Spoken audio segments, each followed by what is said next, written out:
So we are still waiting for the presenter for the Career Foundation. And then we can get started once they get here.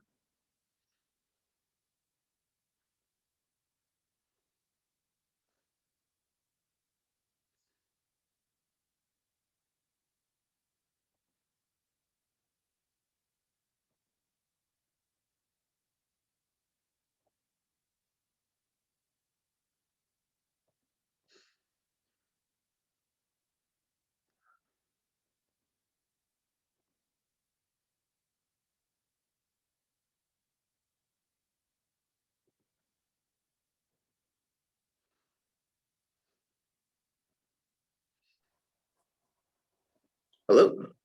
Hi, how are you? Doing good yourself?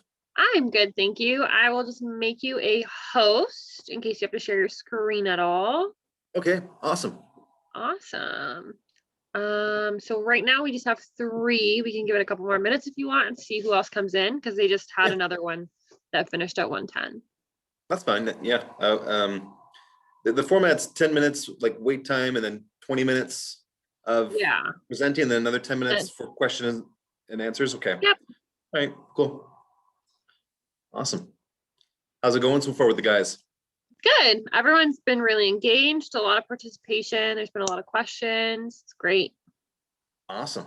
Awesome. There was some minor technical difficulties earlier this morning, but since then it's been fine too, which is great. Awesome. No, it's this is my second presentation using Zoom. So it's I'm sure that they come up all the time with technical difficulties. Yeah. Yeah. We just started using Zoom more to get used to it for this. The only reason I use it so much is because of when I was in school, we used it. Oh yeah. Yeah. I actually got really good at Zoom because my mom was using it for work and she was always on the phone with me. And I was like, I don't know what to do, but I'll Google it. So I just was Yeah. her proxy, helped her out. So It's like, I don't want them to know that I don't know what I'm doing. So tell me. exactly. But it's really simple. Well, once you understand it, Yeah. It's pretty you're new to it, straightforward you're like, once you get it. exactly. Yeah, for sure. Oh, cool.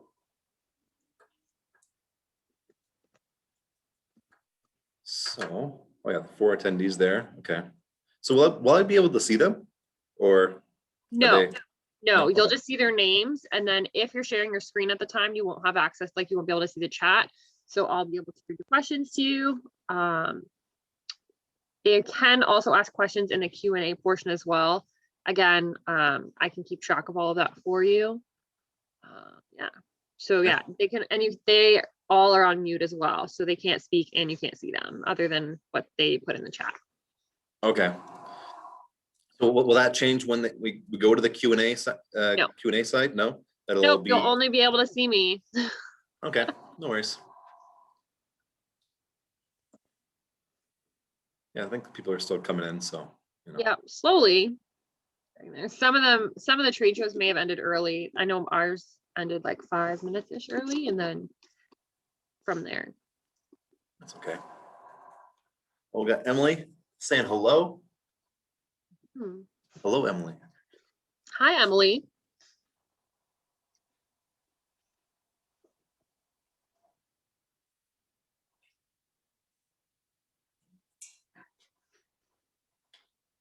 We got a shout out from Hope saying hey. Awesome. Hey, Hope. Hope you're having fun.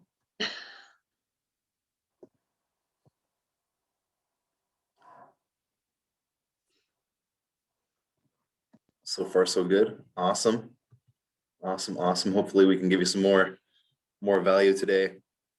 But I won't get too ahead of myself. I'll wait for everyone to join first before I go into my spiel.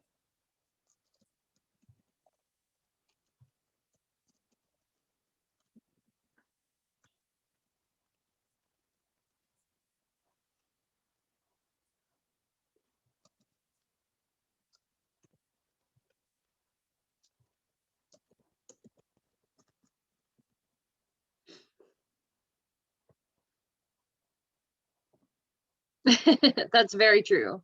Yeah, thank you, Kathy. Everything's good. Everything's been running smoothly. We're just waiting a couple more minutes to see if any more youth come in.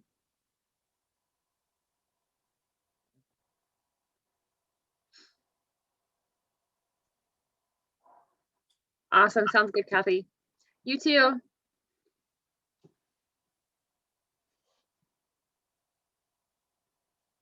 Did we just lose I think an extra Kathy. attendee? Kathy was, Oh, oh, someone else no worries. popping in and out. Good. Okay.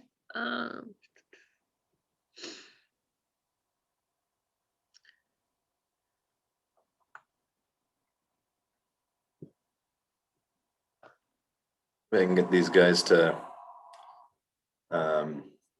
maybe ask a couple questions to these guys. What the guys, what are your like average ages? Are we looking at like 17, 18, 19, 20? Most are high school, so it's all for high school students. There are a couple that are other NEPAM clients that will be above 18, Okay. but the majority will be high school, so like grades 9 to 12. Okay. Okay. 14 is Oh, probably 14. the youngest. There's a couple that were 14 that signed up. The rest are probably 16, 17, or 18. Okay. Okay. Cool. I think the majority were around grade 10 and 11. So 10, 11. Okay. Cool. This is perfect. This is going to be like in addition to grade 10 career studies. So yeah, and that's I like totally forgot about that class. right. So yeah. Oh my goodness, that was probably one of the yeah, that was I mean, like I did my project on what I wanted to be as a professional athlete, so Oh yeah. it didn't work out. Did you play competitive sports though? Like I through? still play. I play semi-professional football in the States. Oh really? So it like somewhat worked out, but Like American football or like yeah. soccer? Yeah. NCAA rules, football, like tackle. Really? Like do you have like the shoulder pads on and everything and helmet? Holy smokes. Yep. Man, oh man. That's Yep. cool.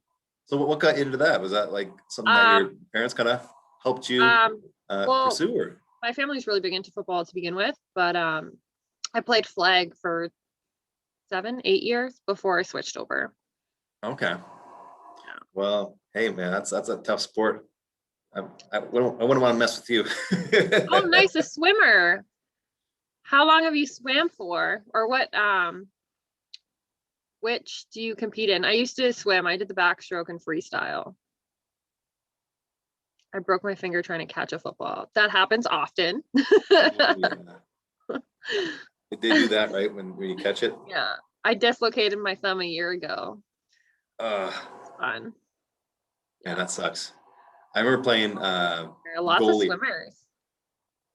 Yeah. Oh, swimming, that's a tough sport. I Talk about swam. lungs. Great workout, exhausting. You know. Who else is? I think it's Cameron that's also a swimmer. Yeah, at Brock. That's good. You got some athletes in here. Awesome. Yeah, so I guess we'll get started because it's almost 1:20. So just to start off with, I'll introduce myself. My name's Rebecca. I'm the Youth Service Officer in St. Catharines for NEPAM. Some of you may know me, some of you may not, depending on what attachment you were with. Yeah, so I'm glad that you're all here and that you're enjoying the weekend. I know Saturday's the longer day, but it's really nice to get everything done. If you would like, you can post your questions in the chat box and I will see them, or there's also a Q&A section. If you click that, I will also see them as well. The keyword for this trade show is change. So if you wanted to mark that down to let them know that you were here for that, and I will pass it over to Conrad. Thank you, Becca. As Becca said, my name's Conrad. I'm a job developer with the Career Foundation. We help run a youth employment program in downtown Hamilton. So we have a lot of experience helping young people find jobs. And there's like a series of steps that we go through to help prepare you to job search and to get into a job, which is our final goal. So today we're going to go through the first step, which isn't actually getting your resume. It isn't writing your cover letter.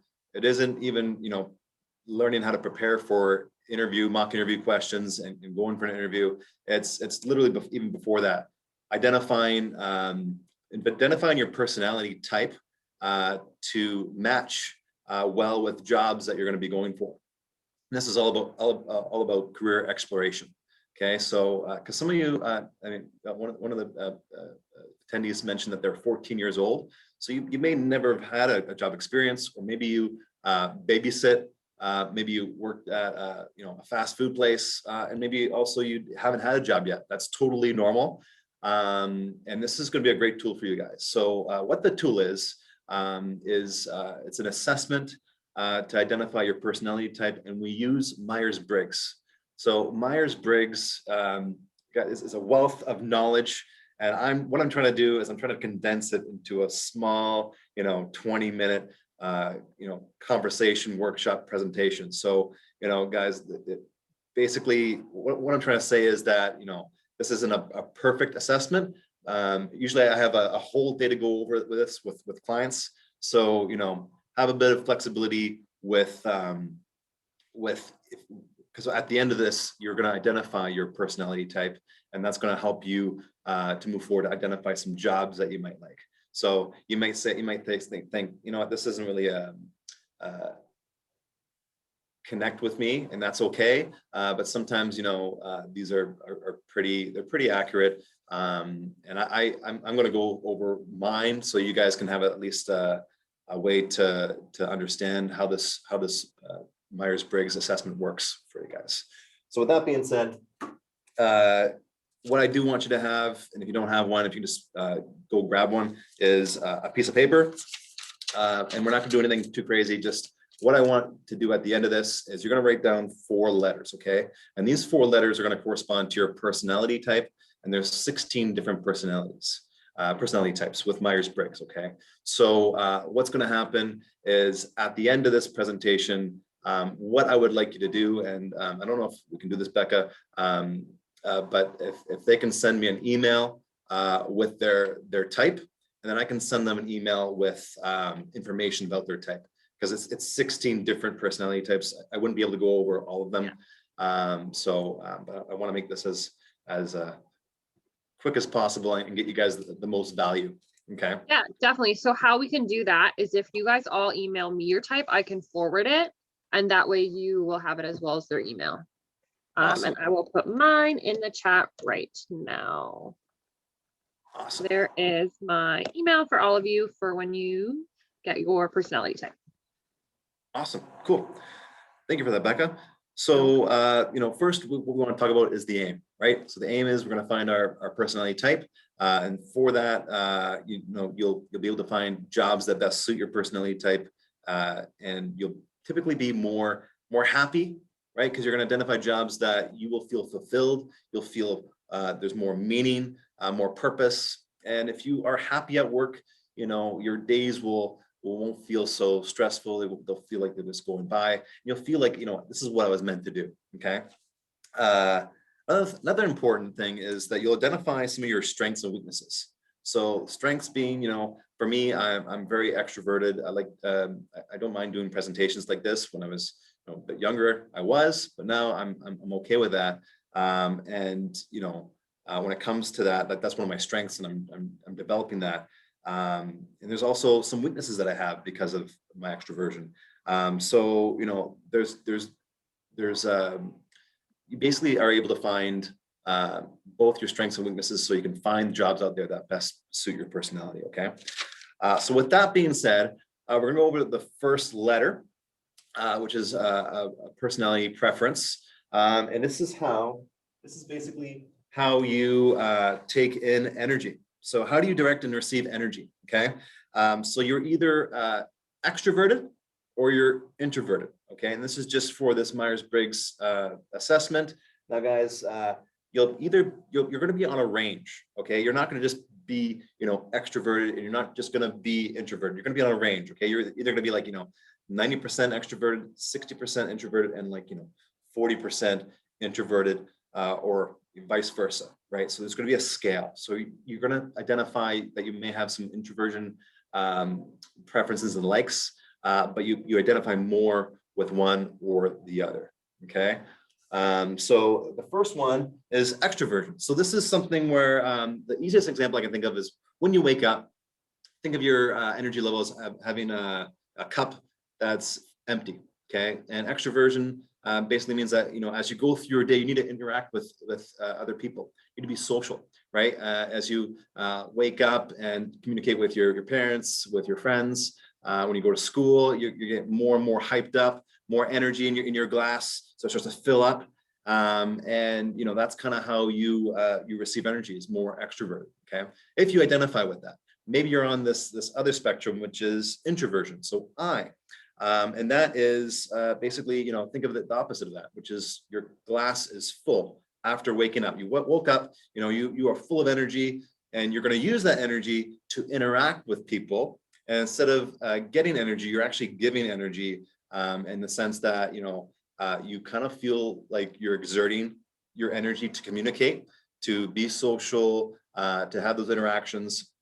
And that's okay. That's based on your personality type, guys. It's not about, right or wrong. We're just trying to help find what your personality type is when it comes to how you direct and receive energy. Okay. So you're either an E for extroversion, or you're an I for introversion. And I'm just going to go over mine. So what I'm going to do is I'm going to have my handy dandy white paper, and I'm just going to write down the letter E, because I'm more extroverted. Okay. This is in my chicken scratch, E. Okay. So this is my first letter. And now we're going to go over the second letter, which is how do you take in information? Okay. So you are either an S for sensing or an N for intuition. Okay. You can't have, two I's, right? So they did an N for intuition. Okay. So let's go over the first one, sensing. So how do you take in information? Are you someone that uses all your senses? So, your smell, your sight, taste, touch. People typically pay close attention to what is going on around them and are especially attuned to practical realities. So this is someone who's oriented to present realities, factual, concrete. So think of like a lawyer or an accountant. They need to know the facts before they kind of move forward. And the opposite of that is intuition. So intuition being people who take in information by seeing the big picture. Okay. They focus on the relationships and connections between facts. So they still need the facts, but they're able to kind of like, have a gut feeling, right? They're focused on patterns and meanings in data, and they move to conclusions based on hunches as well, right? So that intuition, that gut feeling. So if you feel like you're more of on the intuition side, you would put down N. If you are more sensing, you would put down an S. So I'm going to go over to my piece of paper and write down, for me, I'm more intuition. I tend to use my gut quite a bit, and that just is just my personality. Okay. But on a range, I can definitely connect with some sensing as well, but I'm more in that range to intuition. Okay. So now that you've written down your second letter for your code, the third preference pair is, how do you decide and come to conclusions? Okay. So in this case, you're either thinking rather, or you're feeling. Okay. You're either a T or an F, thinking or feeling. Okay. So people who are thinking, or prefer thinking, like to decide things by looking at the logical consequences of their choice or action. They want to mentally remove themselves from the situation so they can examine the pros and cons objectively. So typically characteristics associated with people who prefer thinking are analytical. They use cause and effect reasoning. They solve problems through logic. Can also be tough-minded, a little stubborn, which is a good thing, So if you find yourself more of a T, more of a thinker, that's totally fine. But let me give you the second one before you make a decision on yourself, because the next one is feeling.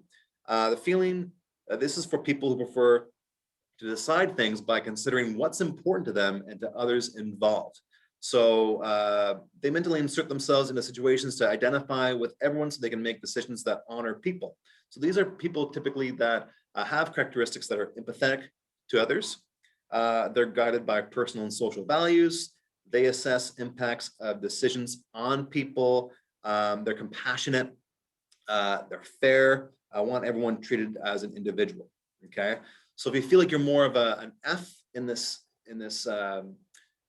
personality preference type, put an F next to your code, or you put a T for thinking. So thinking was people who are more analytical, using logic to problem solve, and who are, kind of can be tough-minded.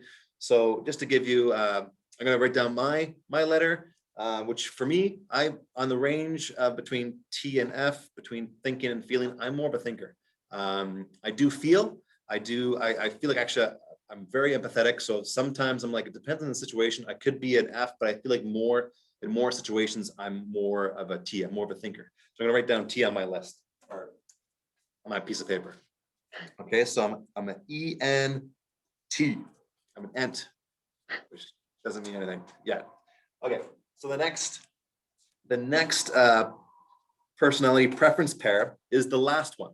So you have a four-letter code, and this last one is based on how do you approach the outside world. So you are either a J for judging, or a P for perceiving. Now, don't think of judging like Judge Judy, or that you quick to judge people. It's not like that. Think of it more of people who prefer judging as like to live in a planned, orderly way. They want to make decisions coming to closure or moving on from things with structure, or moving forward with structure, with organization. So if you find yourself being more, I need to have a schedule, I need to be organized. I feel stressed out when there's no plan. If I get lost, I'm like, oh my gosh, I'm feeling pretty stressed out right now.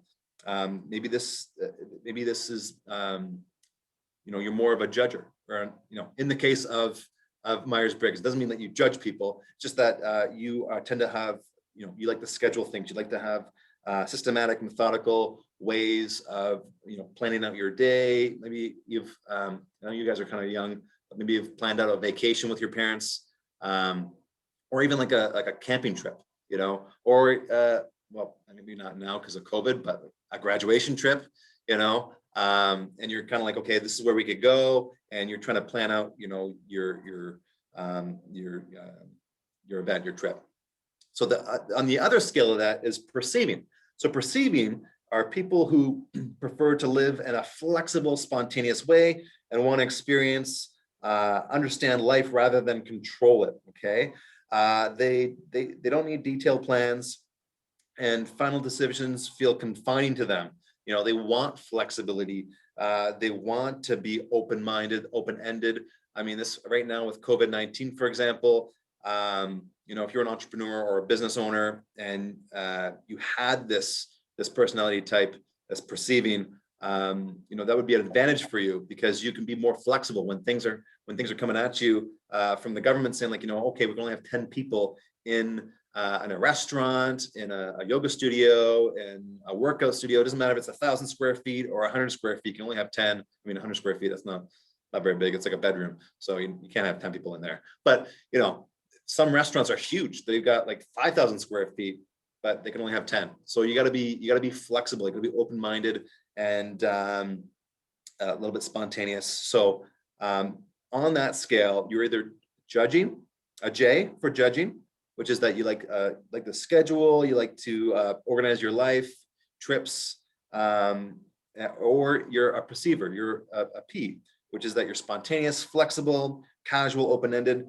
For me, part of my job as a job developer is I'm very flexible, because a lot of the time, if I make a plan in a day, that plan can be sometimes like totally, I can throw that plan out the window, because I have a client that just got a phone call from an employer saying that they have a job, and then they have an interview rather. So if they have to go for an interview, guess what? I have to prioritize that. So I'm going to go and do that. And I do that very well. But we've brought on people that haven't, and that's totally okay. They have a different personality, and they could. There's actually other jobs that might be better for them. So for me, if I was going to write down on my piece of paper, I would be a P. Okay, because I'm more of a perceiver. I like to get lost. I like to go to a new city. Like I've been overseas to Germany to do a course when I was in university, and I just like going into a city and getting lost.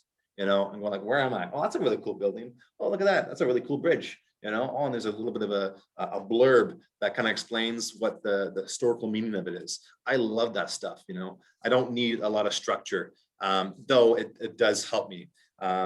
So with that, I've now identified my type, and you should have done the same thing. So you should have a 4-letter type.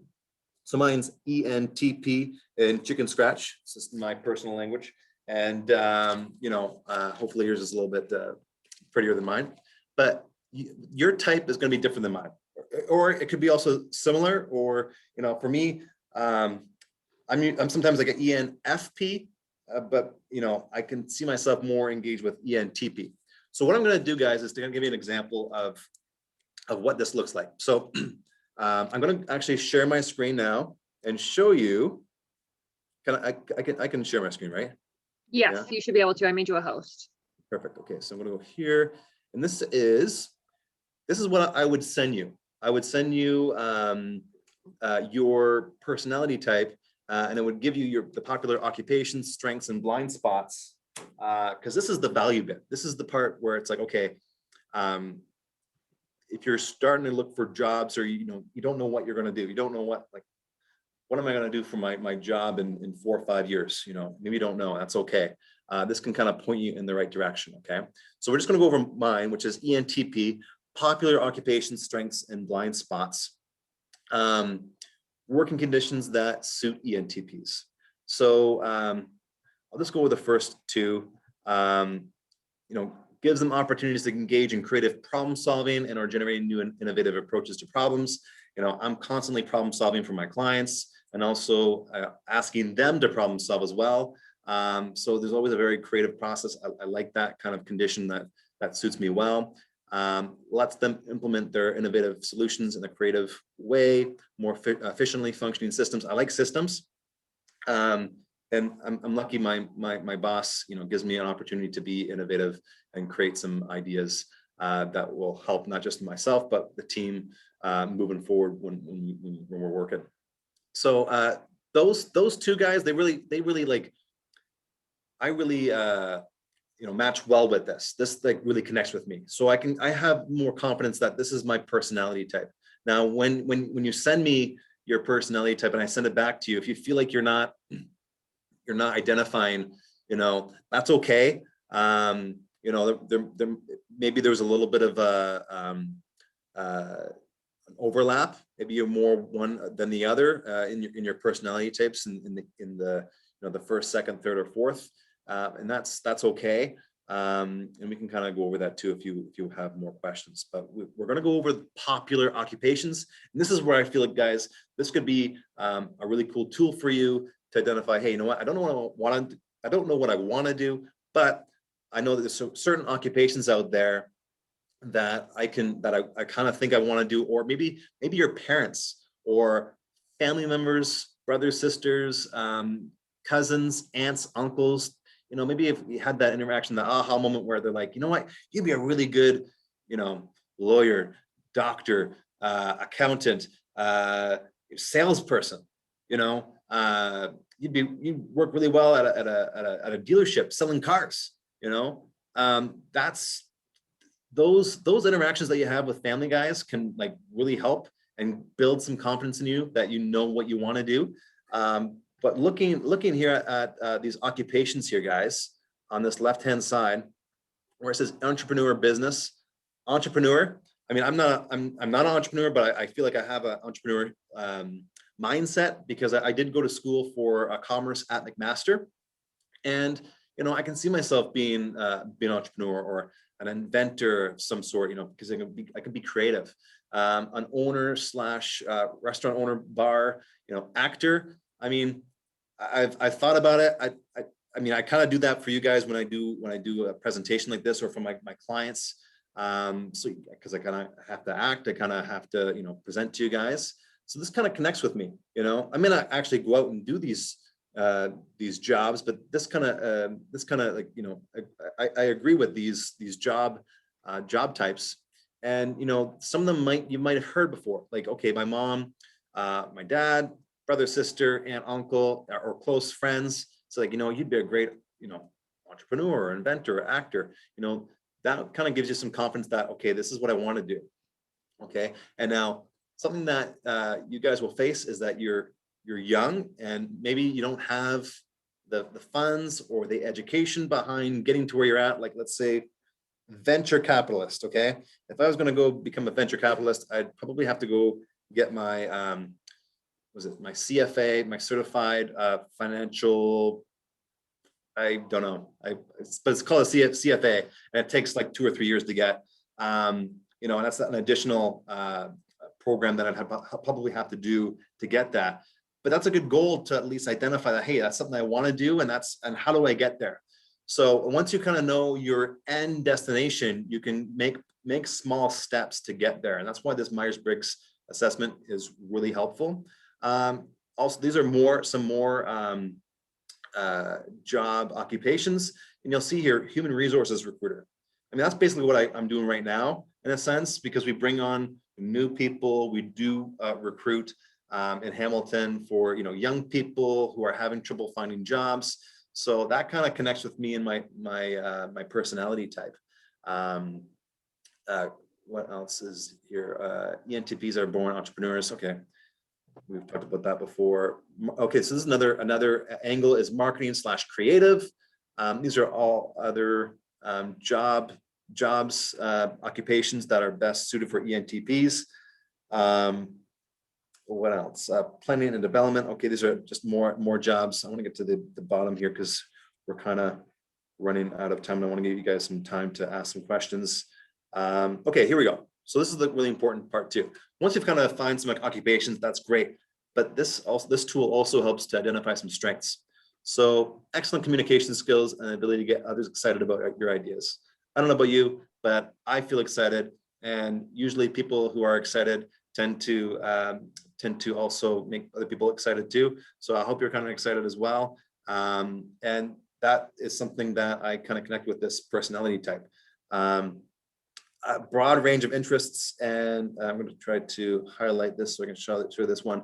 Broad range of interests and ability to learn new things quickly. Guys, I do this job as a job developer. I also teach yoga. I have played lots of racquetball growing up. So Becca, she was into NCAA football. That's racquetball is my sport growing up. I mean, that's I do lots of different things. I play squash. I go for hikes. I don't just do one thing. So this personality type really connects with me as I'm going through these more and more pages here. And these are my strengths, right? And at the bottom, and guys, this is super important, is just identifying your blind spots. Okay, work-related blind spots, which are weaknesses, right? And they're not going to make or break you. Sometimes as a tool, you can actually help. You can find people that are really good at completing your blind spots, so that you can make a team. And that's actually how we work here at the Career Foundation, because I can identify with some of these blind spots. Like the first one that says trouble keeping yourself organized. I constantly have a hard time staying organized because I have to be flexible with my job as a job developer, helping young people find jobs. If I'm on the phone with an employer and they want two of my clients to come down for an interview, I've got to change my plans. So I may have just made some promises to some other clients, and I have to go back and say, hey, I can't do that right now. I have to help these other guys out, but we'll get to you shortly, sort of thing. So this is something that I connect with all the time. Trouble keeping myself organized, difficulty setting priorities and making decisions, definitely. So just going through this, I can see like, wow, these are all things that I could work on and things that I know. Blind spots, guys, think of like a car, it's there. If you're driving and there's a car in your blind spot, the car's there, right? The weakness is there. And if you change lanes, you're gonna run into it, right? So you want to know that they're there. And even if you don't do anything about it, because some people like to build off their strengths rather than work on their weaknesses. That's a good strategy too. Just kind of depends on what you want to do. And that's basically the Myers-Briggs assessment, right? So, I helped you identify your personality type. Please send Becca your personality type and your email, and then she will reach out to me, and I'll send directly to you your personality type. And if you have questions, maybe that personality type isn't for you, we can kind of discuss it in more detail. And kind of go from there. And now that kind of concludes my presentation. Does anyone have any questions? We have about 5 minutes left for any questions that anyone may have. Although, yeah, so I think this is Natasha. It just says N. I think it's Natasha. Yeah, so Natalie said that she loves how realistic it is and that she also struggles with organization. Yeah. Awesome. I mean, that's, guys, I almost think everyone has one of these. It's called an iPhone, Android, whatever you use. Google's great. I use a scheduler. I try to, as best I can, use a scheduler. And that's something that as a young person, I don't think you really need. But if you put in your schedule all the time for work, it will help you out so much. So Hope had a couple questions. She said, what does the Career Foundation do? Do you set people up with employment? Like, do you work with certain employers? So we have relationships with employers in Hamilton. So typically the relationships that we have, they're strong. We typically, they're not always hiring all the time. But because we built that relationship with them, we know that they're youth friendly. And typically you're gonna have a good experience with them. Now, our goal is to help you find a job, but we're also trying to teach you how to find a job. We don't just want to hand you the fish. We want to teach you how to fish, right? If we're just handing you the job, eventually you're gonna come back down to our office and ask for another job. And we're funded by Service Canada, the government. They spend a lot of money, thousands and thousands of dollars to run this program. And one of the goals is that they want us to make sure that we're doing is teaching you how to fish, teaching you how to find jobs. So it's there's a process. Sorry, that's a little bit long answer for your question, Hope. But if you're having trouble finding the job that you want, we do help you kind of connect with employers that we do have. They tend to be really good employers that we recommend. When you say youth, what age range does that include? So to be on our program, you need to be between 15 and 30. However, you cannot be in school full time, and you have to be either a permanent resident, Canadian citizen, or like refugee status, but we don't get a lot of those individuals. Another thing with our program is you do need to have some form of barrier. Usually just being young is a large barrier. And usually if we can look at your resume, I can make a case for most people to bring on to the program. But the biggest indicator that we have to bring you onto the program is, do you want to find a job? Do you want to get a job? And if you want to get a job, we will definitely put in the effort to bring you onto the program and help you find a job. Awesome. Well, yeah, so if you have any other questions, you can also feel free to email me. I have put my email above, so make sure you send your personality type as well so that I can forward that on. Yeah, if you want to do the lengthy test, there is a way to do it online as well. I took it in university, which is how I know. Oh, awesome. Yeah, I'm a psych major, so we did it in my social psych class. Oh, awesome. That's a great tool, right? Yeah, so yeah. Yeah, whatever. Yeah, so I will write my email. I will put my email again so that everybody has it. So I just put my email again. So again, you can email me that. You can email any other questions that you have. I know you guys have one more trade show to do today as well that will be starting soon. So yeah, thank you for your presentation. No problem. Thank you so much, Becca. Hope you guys got some value today, and good luck with your job searches in the future. Awesome. Yeah. Awesome. I'm gonna leave it open for just like a minute so they can get my email down, but Yeah, sounds good. No worries. what other one do I have?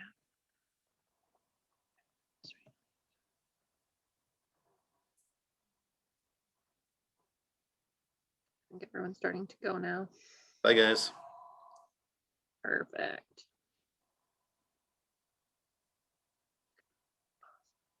Yeah, I actually just looked up the jobs that it says for me, and it's literally everything that I thought of doing. Oh, yeah? Yeah.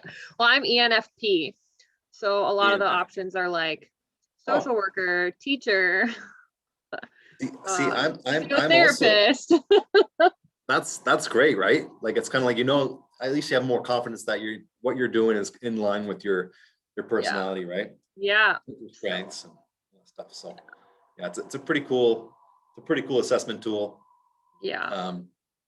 Honestly, a lot of our clients, they're so young, they don't know what they want to do, you know, and Yeah. it's just a Mine really always good. got confusing because I'm still so like my dad was in the military, so I'm a very military family. So everything is by a strict schedule.